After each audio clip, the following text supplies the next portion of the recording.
Épisode de SmackDown se déroulant à Sacramento dans l'état de Californie et épisode de SmackDown qui marque la naissance d'une mégastar. What's up les catch addicts, c'est Jimbo et aujourd'hui on se retrouve pour les résultats du SmackDown du 29 septembre 2023.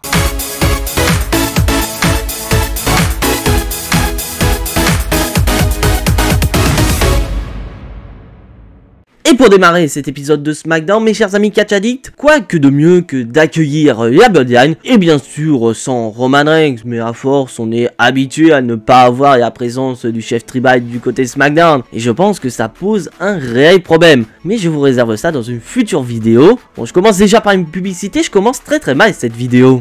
Vous ne trouvez pas? Et on va avoir un Polyman qui va endosser le rôle de Dominic Mysterio, puisqu'à chaque fois qu'il va vouloir parier, le public de SmackDown va le huer vraiment très fort, à quel point qu'on n'entend même pas Polyman parier. Et d'un côté je peux comprendre parce que Polyman va revenir sur ce qui s'est passé la semaine dernière, au moment où John Cena et AJ Styles se sont fait démolir par Solo Sikoa et Jimmy Uso. Et d'ailleurs, Polyman va décevoir un petit peu le public de SmackDown en annonçant que John Cena n'est pas présent ce soir à cause de problèmes de transport et que AJ Styles lui est carrément à l'hôpital et il va devoir regarder cet épisode de SmackDown sur son lit d'hôpital. Et après ça, mes chers amis catch addicts, on va assister à une petite dinguerie parce que je vous avais dit depuis la semaine dernière, Jimmy Uso ne se sent plus du tout pissé. Et bah là, il va faire encore pire parce qu'il va imiter son cousin Roman Reigns puisqu'il va tendre sa main pour ordonner à Polyman de lui passer le micro, un petit peu comme fait Roman Reigns quand il est présent envers son Wiseman Polyman. Et à Jimmy Uso, voilà, il est sûr de lui et il dit clairement que tout ce que dit Polyman c'est totalement faux, c'est-à-dire que John Cena n'est pas là, pas par rapport à des problèmes de transport, c'est parce que tout simplement John Cena a peur de Jimmy Uso. Et là d'un coup on va avoir un certain Karl Anderson qui va arriver, un Karl Anderson qui veut se venger de la Bloodline par rapport à l'attaque qu'a subi son pote AJ Styles la semaine dernière. Et c'est vrai, d'un côté c'est assez étonnant de voir Karl Anderson intervenir, parce que souvenez-vous, au tout début de la rivalité, Karl Anderson avait même conseillé à AJ Styles de ne pas se mêler des affaires de la Bloodline au risque de subir de grosses conséquences dans le futur. Mais là, Karl Anderson, il s'en fout des conseils qu'il a donnés à AJ Styles. Il veut se venger parce que pour lui, maintenant, cette rivalité est devenue personnelle. Et à noter, mes chers amis catch addicts, que Polyman va être au téléphone avec Roman Reigns et il va murmurer à quelque chose à Solo Sikoa. Solo Sikoa va ordonner à Jimmy Uso de s'occuper de Karl Anderson, car s'il ne le fait pas, Solo Sikoa le fera. Donc on enchaîne immédiatement avec le match qui va opposer Jimmy Uso et Karl Anderson. Bon, en gros, j'ai pas grand chose à dire, le match va durer à peine 3 minutes. Qui va se solder par une victoire de Jimmy Uso. Bon, d'un côté, c'était pas du tout surprenant de voir Jimmy Uso venir à bout de Karl Anderson. Mais après sa victoire, Jimmy Uso va continuer à s'en prendre à Karl Anderson. Et Solo Sikoa va également intervenir et porter son Samoan Spike sur Karl Anderson. Et là, on va passer sur une séquence assez marrante, car au moment où la Bloodline va remonter la rampe d'entrée, Mia Yim va arriver pour s'occuper de Karl Anderson qui est quand même très mal en point, et Jimmy Uso va se payer la tête de Mia Yim, sauf que Mia Yim ne va pas se laisser faire, il va décider littéralement de mettre une gifle sur Jimmy Uso. Allez, Jimmy Uso, sur ce coup là, t'aurais mieux fait de fermer ta gueule. Il est l'heure maintenant, mes chers amis catch addicts, d'accueillir Grayson Waller pour son Grayson Waller Effect. Et pour cette nouvelle édition, Grayson Waller accueille comme invité un certain Bobby Lashley. Et d'ailleurs, Grayson Waller va revenir sur ce qui s'est passé la semaine dernière par rapport au comportement des Street Profits. Car rappelez-vous, la semaine dernière, Bobby Lashley est intervenu dans le combat opposant à AWO et les Street Profits. Sauf que Angelo Dawkins a hésité, ce qui a coûté la victoire aux Street Profits. Et après ça, Bobby Lashley s'est littéralement énervé sur les Street Profits et il s'est même demandé s'il a pris une bonne décision de s'allier aux Street Profits. Donc c'est un Bobby Lashley très déçu du comportement des Street Profits qui est présent pour le Grayson Waller Effect. Et d'ailleurs Grayson Waller va jouer sur la situation pour se mettre en avant avec Austin Theory pour dire que eux, ils pourraient très bien être une équipe de choix aux côtés de Bobby Lashley. Et là d'un coup, on va avoir la musique des Street Profits qui vont arriver. Bon, ok, c'est toujours la même musique des Street Profits, mais on voit que les Street Profits ont une tenue différente. Et c'est des Street Profits qui vont s'excuser par rapport à ce qui s'est passé la semaine dernière. Mais Bobby Lashley, voilà, il en a rien à foutre des excuses. Lui, ce qui attend des Street Profits, ce sont des actes. Il veut que les Street Profits montrent leur engagement envers Bobby Hashi, c'est-à-dire faire un E-turn. Donc Bobby Hashi vient littéralement de mettre un ultimatum aux Street Profits. Et après ça, on va enchaîner avec un nouveau combat qui va opposer Austin Theory au revenant Cameron Grimes. On va avoir un match qui va durer 3 minutes entre les deux catcheurs, mais 3 minutes d'un bon combat entre les deux. Et c'est vrai que ça fait plaisir de voir Cameron Grimes en action. Parce que c'est vrai que ça faisait un petit moment qu'on avait pu vu Cameron Grimes. La dernière fois qu'on l'avait vu de mémoire, c'était lors de sa rivalité face à Baron Corbin. Et après ça, Cameron Grimes n'a fait que quelques apparitions du côté de SmackDown. C'est vrai que j'étais un petit peu déçu de l'utilisation de Cameron Grimes du côté de SmackDown.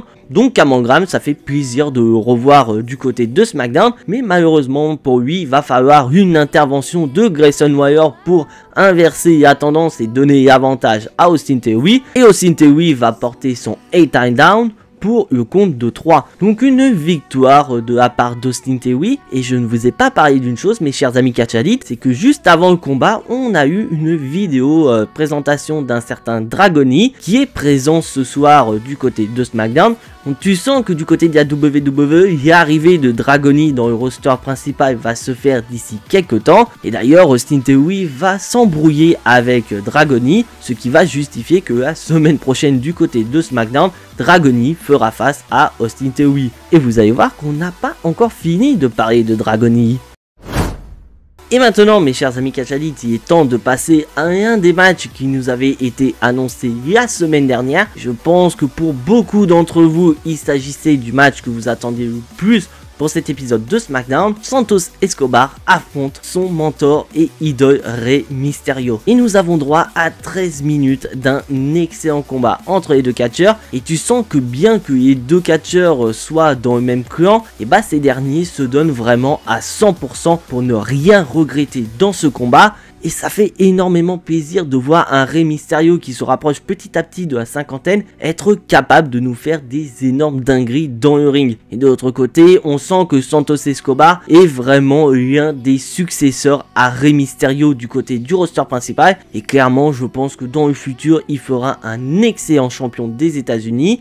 Et le public de SmackDown le rend très bien. Le public est chaud comme la braise durant le combat. Et on le voit au visage de Zelina Vega qui est aux abords du ring. Elle ne sait même pas lequel des deux elle doit encourager. Mais elle est surtout très heureuse de voir un tel combat entre le mentor et son disciple. Et le match va se terminer d'une manière que j'ai bien aimée, car on va avoir une succession de tombées qui va finalement se terminer par une victoire de Rey Mysterio, qui conserve ainsi son titre de champion des États-Unis. Et là, tu sens qu'il était possible que Santos Escobar puisse tourner vu qu'il a perdu son match de championnat. Et non, Santos Escobar est très satisfait de son combat. Il a pu réaliser son rêve qui est d'affronter son idole Rey Mysterio pour un match de championnat, même s'il a perdu. Mais il va se passer quelque chose, mes chers amis Catch Addict, car on va avoir les Street Profits qui vont arriver et attaquer Rey Mysterio et Santos Escobar. Et tu sens que cette attaque n'est pas un ordre de Bobby Hashi,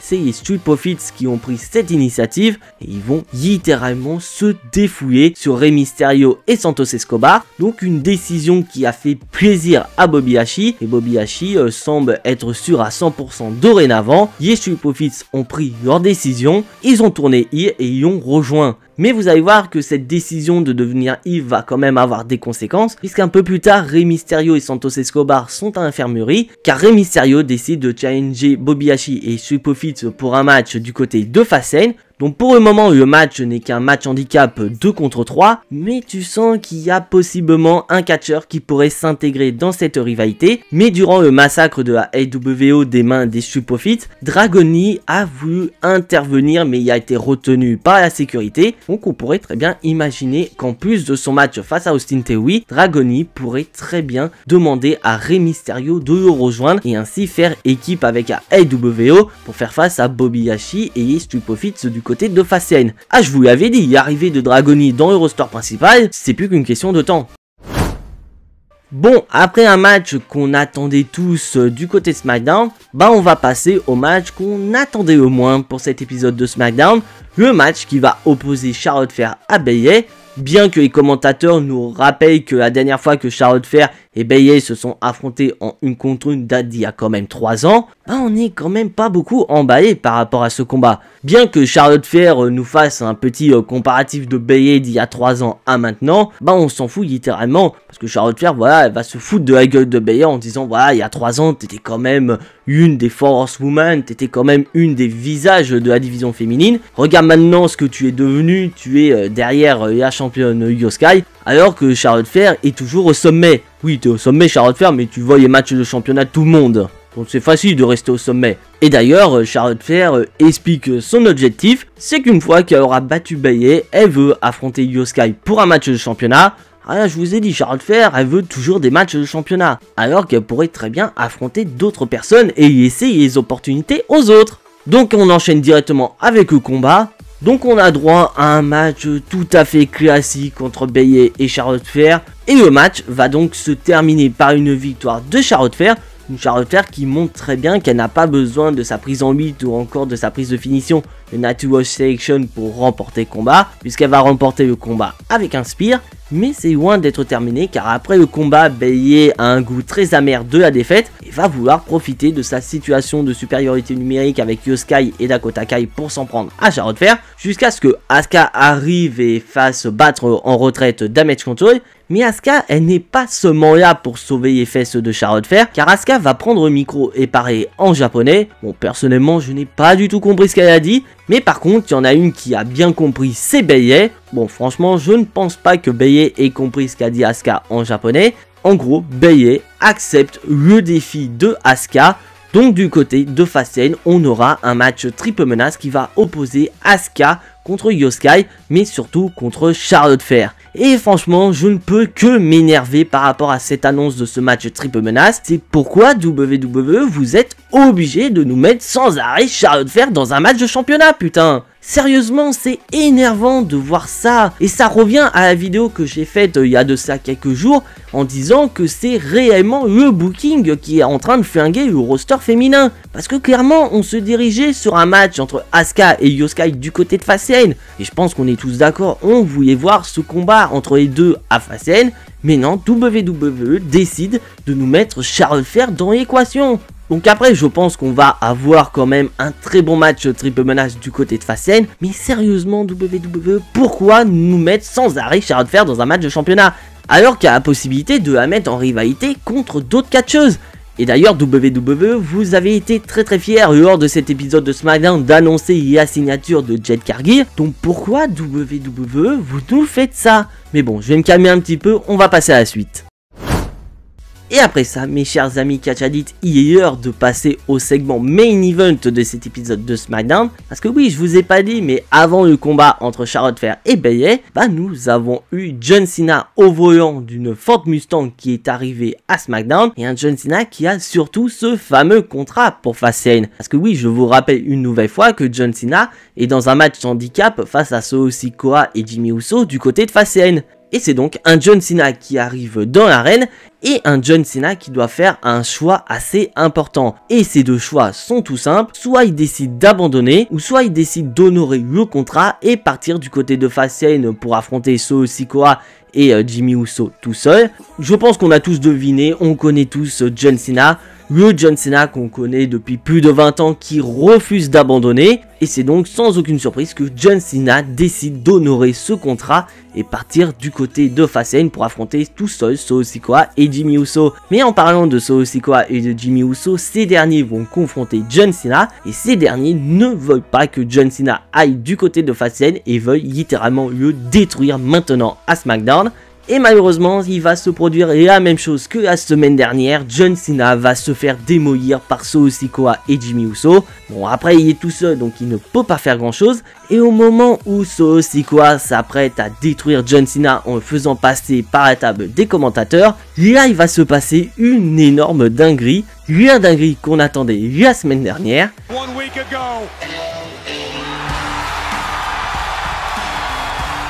Et oui, mes chers amis Catch Addict, LA Knight va arriver et sauver les fesses de John Cena. Et comme si sauver John Cena ne suffisait pas, LA Knight va prendre ce fameux contrat et décide de le signer. et il devient ainsi le partenaire de John Cena pour faire face à Solo Sikoa et Jimmy Uso du côté Fastlane. Donc au début, John Cena est assez surpris mais décide finalement de faire confiance à LA Knight. Et franchement, il y a pop pour LA Knight, c'était complètement dingue. C'est vrai que depuis pas mal de temps, LA Knight, à chaque fois qu'il arrive, la foule est en ébullition. Mais il y a littéralement ce segment de LA Knight qui vient sauver John Cena. Le public de SmackDown était vraiment chaud comme un braise. Et je pense qu'il y en a beaucoup du public qui sont décédés au moment où la musique de LA Knight a retenti. Franchement, c'était incroyable et je pense que ça a été une très bonne décision de la part de la WWE de faire venir LA Knight pour sauver John Cena. Et d'ailleurs, à titre d'information, ce segment aurait dû avoir lieu la semaine dernière, car pour rappel, malheureusement, LA Knight avait été testé positif au Covid et a donc raté l'épisode de SmackDown de la semaine dernière, car à la base, le segment qu'on a eu là était prévu la semaine dernière. John Cena devait se faire démolir par Solo Sikoa et Jimmy Uso, et LA Knight devait venir pour le secourir et signer le contrat pour devenir le partenaire de John Cena.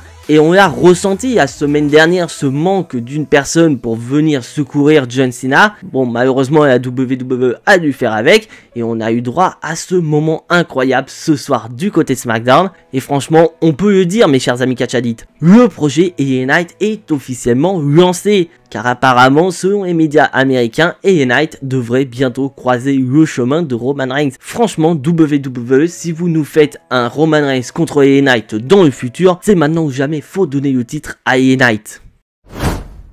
Et c'est sur cette incroyable dinguerie signée LA Knight que se termine cet épisode de SmackDown. Un épisode de SmackDown que je trouve très moyen dans l'ensemble. Parce que oui, à part tout ce qui se passe autour de la Bloodline, John Cena et LA Knight que je trouve excellent. Bon, mis à part l'utilisation de Jimmy Uso que je trouve désastreuse. Comparé à Jey Uso que je trouve excellent du côté de Raw. Mais après tout, c'est mon avis. Si jamais vous n'êtes pas d'accord, vous avez les commentaires qui servent à ça. Mais malgré tout, c'est tout pour moi. Si bien sûr vous appréciez ce que je fais, n'hésitez absolument pas à lâcher votre plus gros pouce bleu qui fait plaisir à la chaîne. Et d'ailleurs ça fera énormément plaisir pour le recensement sur YouTube. Si bien sûr vous n'êtes toujours pas abonné à la chaîne, vous savez ce qu'il vous reste à faire après avoir vu cette vidéo. C'est de cliquer sur le bouton abonner, c'est entièrement gratuit.